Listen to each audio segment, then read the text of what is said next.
The Other Cottage by Corvuscrowned, Part 2.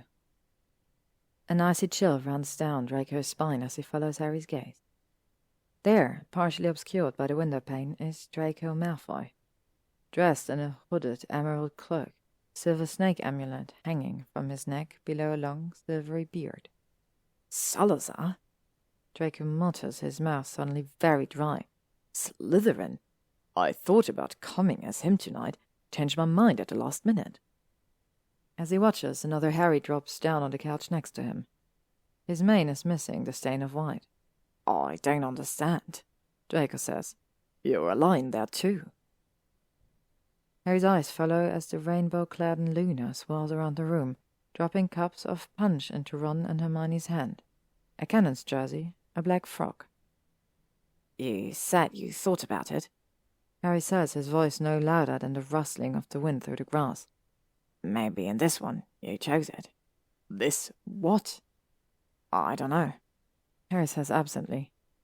They watch as Seamus ambles into the room, calling something over his shoulder. That's Seamus, Draco says, eyes dropping to the angry black wolf mask under his arm. That's our Seamus. They must have gotten caught here. Dean follows into the room, wearing an angular red and black vest with tight red pants, and looks a bit like a space alien. His eyes are charmed to glow bright yellow, like a cat. What is that? Draco asks. Harry chuckles in bewilderment. I think that's Thriller, Michael Jackson, he says. What was he wearing tonight at, our cottage? I don't remember, Draco says. A reductive portrayal of a vampire or some other inanity. It wasn't whatever that is. Then this isn't them, Harry says, standing. We should get back. Draco casts a glance over his shoulder. Lunard's cottage glows in the distance, a beacon in the night. The sea of darkness before them seems to stretch on for miles. As he watches, the lights within the house across the field flicker out. Another blackout. Chill of dread spills into Draco's stomach. Harry must feel it too. He's on his feet immediately. Come on. The cottage's other light flicker back on as they approach. Harry reaches for the door handle, but Draco pulls him away. How do we know that this is the right one? He whispers. Seamus and Dean got misplaced. Harry studies him. I don't know, he says. He pushes his finger through his hair. Fuck, we shouldn't have left. There's something incredibly unnerving about watching Harry Potter panic. Draco doesn't want to look at it for another second. Okay, look, Draco says, crouching down by the window. Ron and Hermione are right. Dean is a vampire. Neville's a mandrake. Luna is. He glances around for her.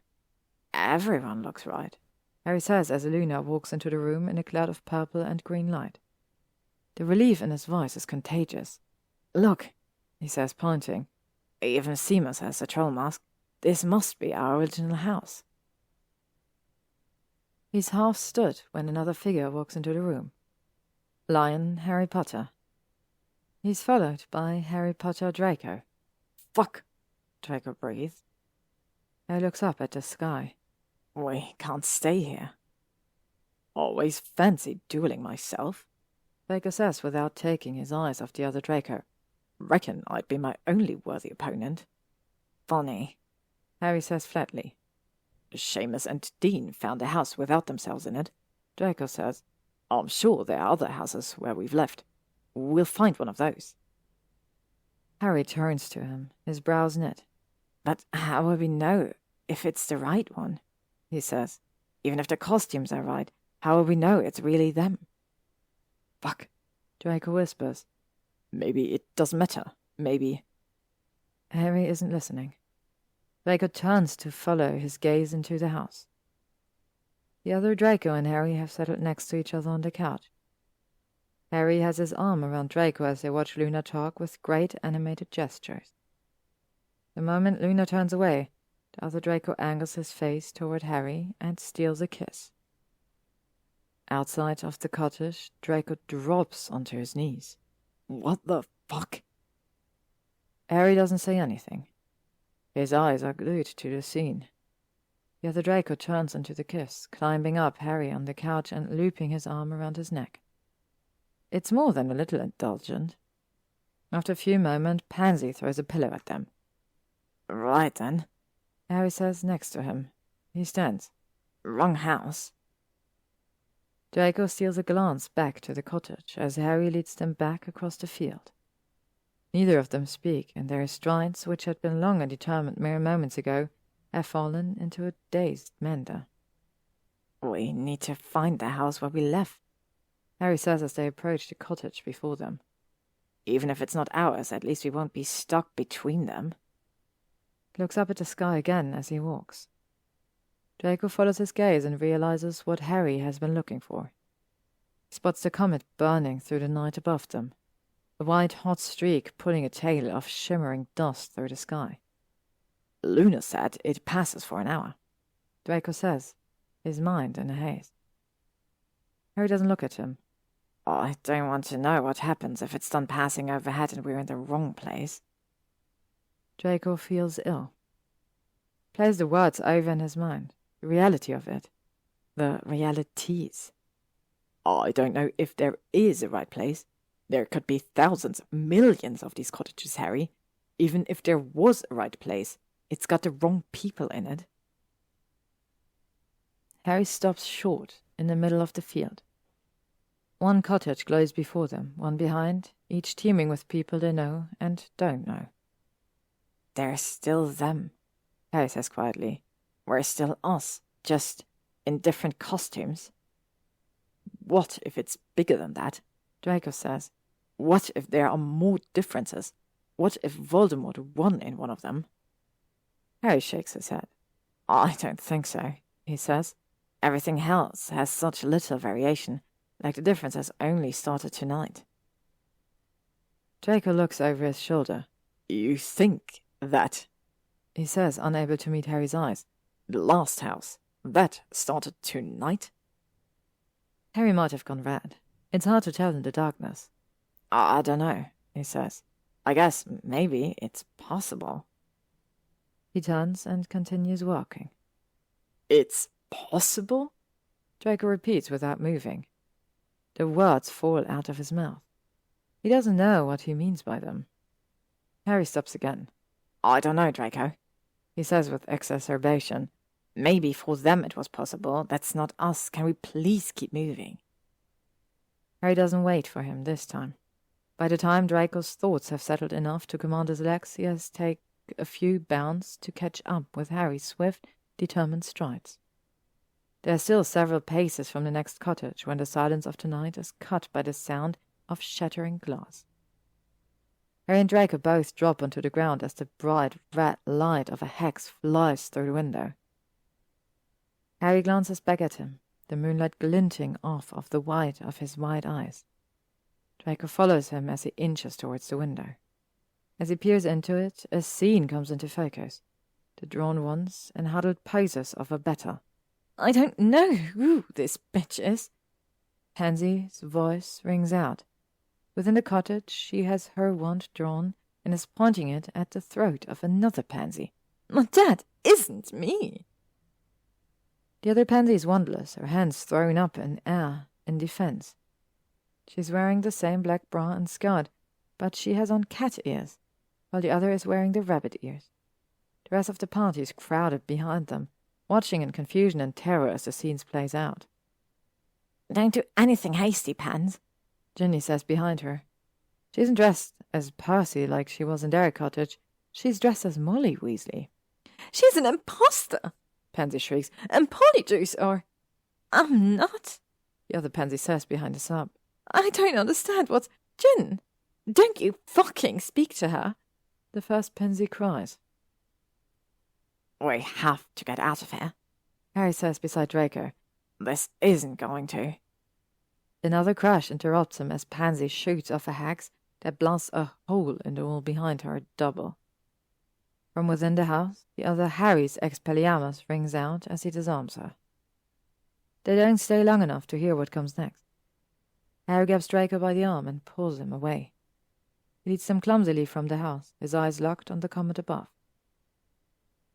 I don't think it would be good if we run it to ourselves, Harry says as he drops Draco's arm and slows to a stop between the two cottages. Draco's joke about dueling himself doesn't feel nearly as funny anymore. He realizes that his hands are shaking. How have we not crossed ourselves in the field? Draco murmurs. I don't know, Harry says as they fray off the night. I think we're crossing through more than just a field. Maybe we should just stay here, Draco says, until it's over. Maybe things will reset then. Harry fixes him with a disquieting gaze. Or maybe not. Right, Draco says, swallowing hard. Better not to find out. He watches Harry as they approach next cottage. His eyes are fixed on the ground as if carefully placing his footsteps, though his strides are steady. That stupid lion's mane is still around his neck. In all of the houses, Harry's costume remained true, never changing once while the others' indecision played in a flurry around them. A variation of animal ears, masks, elaborate charmed outfits, references to Muggle culture Draco didn't recognize. But Harry was never one to give in to whims. He was always a lion. He was always the same Harry, even with Draco's arm wrapped around him, even with Draco's lips pressed against his. Draco walks into Harry's solid back as he stops short in front of him. The profanity at his lips catches in his throat when he sees what gave Harry pause. The silhouette of figures standing outside of the house, cast in outlines of lavender and amber. One of the figures takes a slow step closer, and then another. Then they dash towards him. "Harry!" Hermione cries, gathering her frock up at her knees as she runs towards him. She throws her arm around his neck. "Christ, Harry, where have you been? You just disappeared." She turns to Draco as Luna comes into focus beside her. A blur of charmed purple and green light. "Why would you leave without telling us?" "Sorry, Hermione," Harry says, voice shaky. "Didn't mean to. We just wanted to check things out." He glances at Draco. They follow Hermione towards the house. Pansy pushes past her. "What the fuck, Dre?" she says sourly. "If you were trying to scare us all, consider yourself successful. It wasn't funny."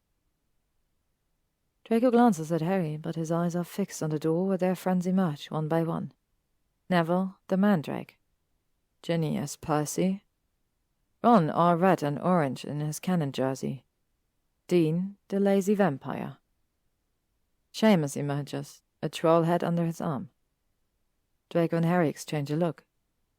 It might not be day at Dean and Seamus, but it's their cottage. Pansy adjusts her cat ears. "Now that the boys have decided they're done being the center of attention, maybe we can start to have fun at this miserable excuse for a party." She turns to Draco as Harry follows a fretful Hermione back inside. "You're acting so strange," she says. "Are you okay?" Draco nods and lets Pansy guide him back into the cottage. He doesn't take his eyes off of Harry. Ginny, Hermione, and Ron take turns scolding and fussing over Harry one by one as Pansy pulls Draco into the kitchen and puts a drink in his hand. "The comet is only overhead for another quarter hour," Luna announces. "We need to get the seance started. I have so many questions to ask my great-aunt Profletia." Harry eyes Draco from across the room the moment his friend's fretting lets up. Draco walks over to him as the partygoers scatter off to the seance, and they stand by the window alone, looking out at the house across the field, at who might lie within. "Do you think it's us in there?" Draco says quietly, barely inspecting the words before they leave his lips. "Have they all been us?" Harry's eyes stay locked on the cottage. "They aren't us, Draco," he says. "Not really." Draco's stomach sinks. Harry seems to be answering a question that Draco hadn't asked. Not. Draco stammers, feeling heat rush to redden his ears in anger or in embarrassment. That's not what I'm asking about. Not that house. I only meant... Harry finally turns to him, and there's something in his eyes that makes Draco's stomach turn sour. It's not until Harry averts his gaze, like he can't even bear to look at him anymore, that Draco recognizes it as pity. "Look," Harry says, gazing contemplatively at the empty space beside them. "I don't know how it happened, but we found our way back here. Maybe we should just—" He glances to the next room, from which the others' conversation spills out, their voices an indistinguishable cacophony of identities. Harry turns to him. The pity's gone from his eyes. It's replaced with something unreadable. "Maybe we should just forget about it," he says. "All right?"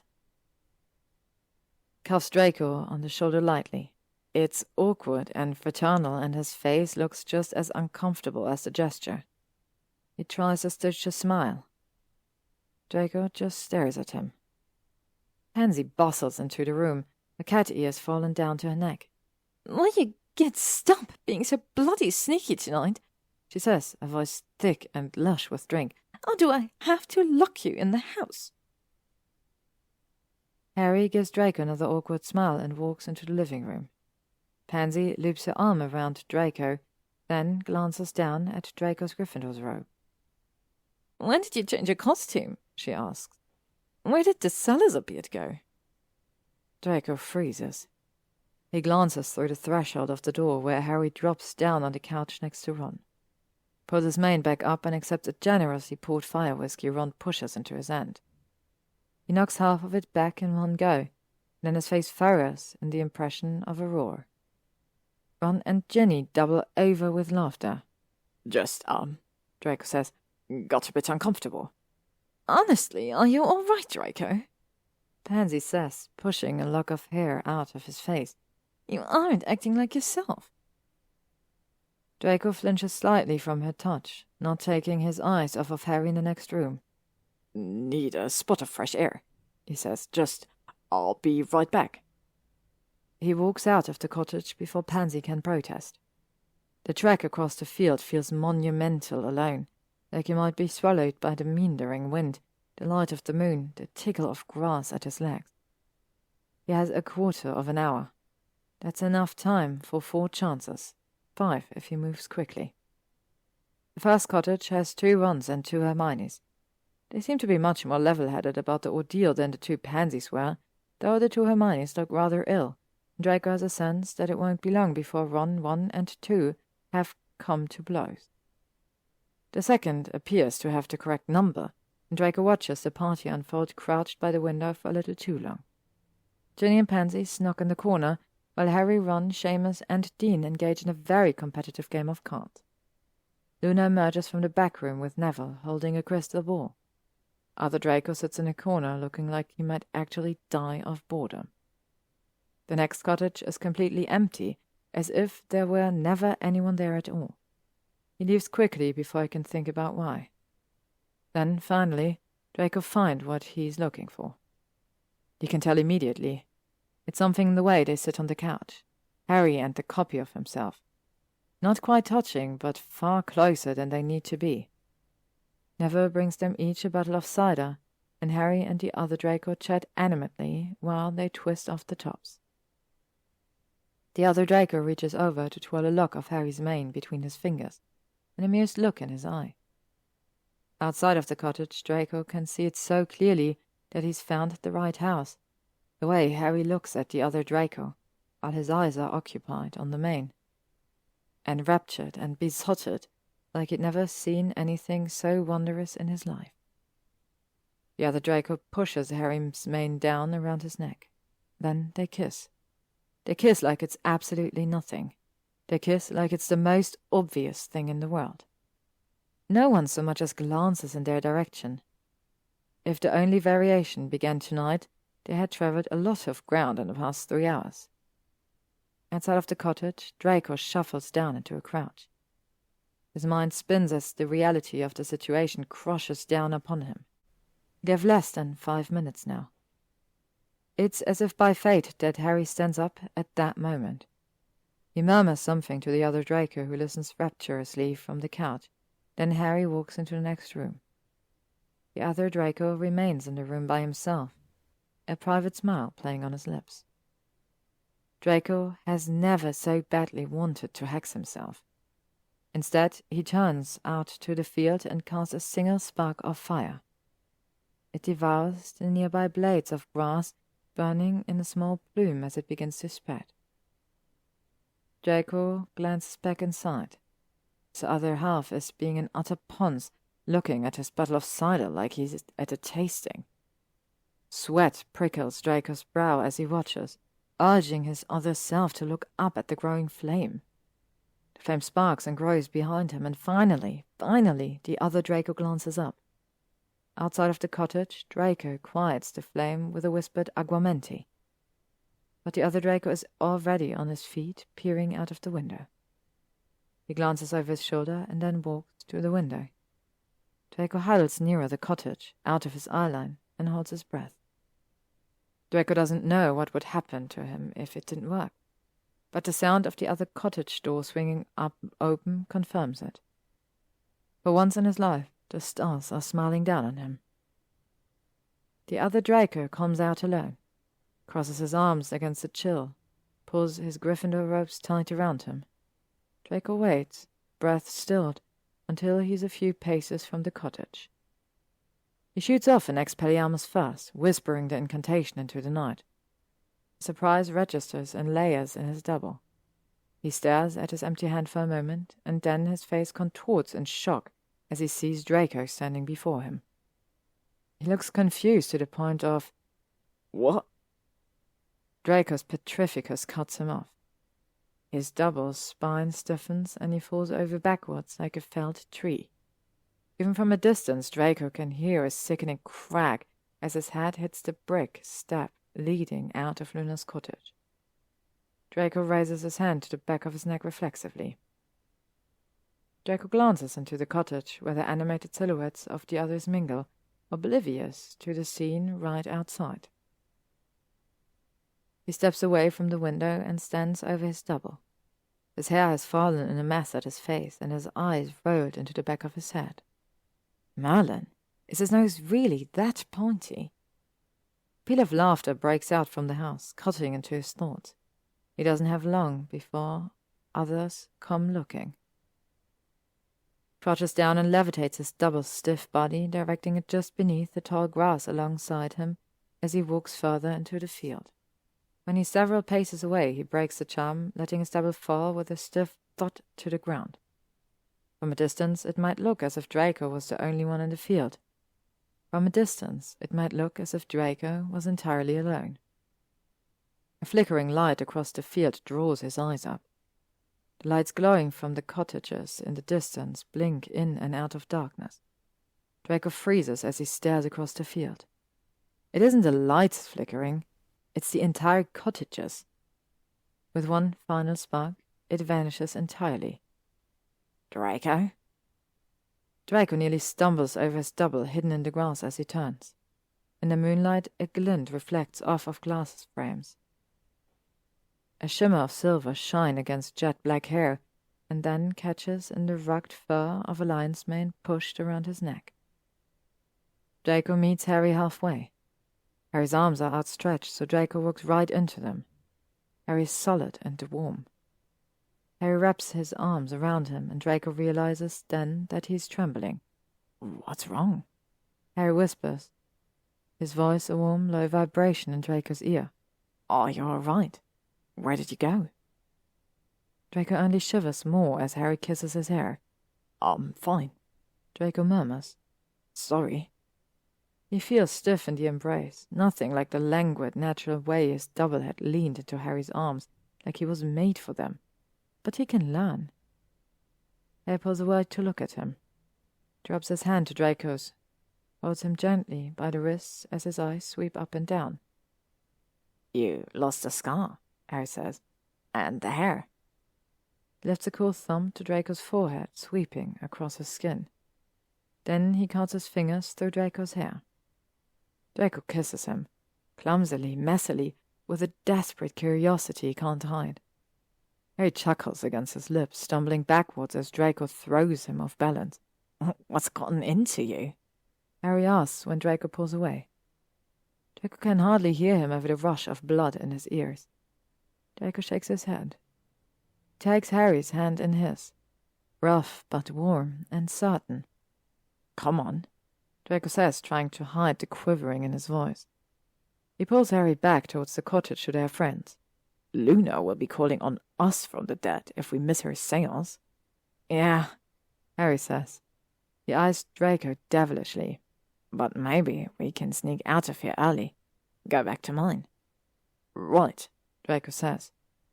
Blinks hard, trying to somber himself. You know, I've memorized the charms for the hair and the scar, he says, adrenaline blooming into courage. Something tells me you've fantasized about shagging yourself before. Prick. Harry laughs. He leans in to kiss Draco on the jaw, threading their fingers together as they walk back to the cottage. Draco casts another glance over his shoulder into the distance. The only light in the field comes from the moon. The rest is entirely empty. At least, at first sight. The end. Thank you all for listening to this wonderful story by corvuscrowned. I really hope you enjoyed it, and I really hope you will stick around for tomorrow for our great Halloween finale. I hope you enjoyed this month. If you like, let me know which your favorite story was. What was your favorite pairing? What did you enjoy? Are there stories you would like to hear for next year's round of my fall festivities? Anyways, thank you all so much for following along. It really means a lot to me. And I hope to hear you all very soon.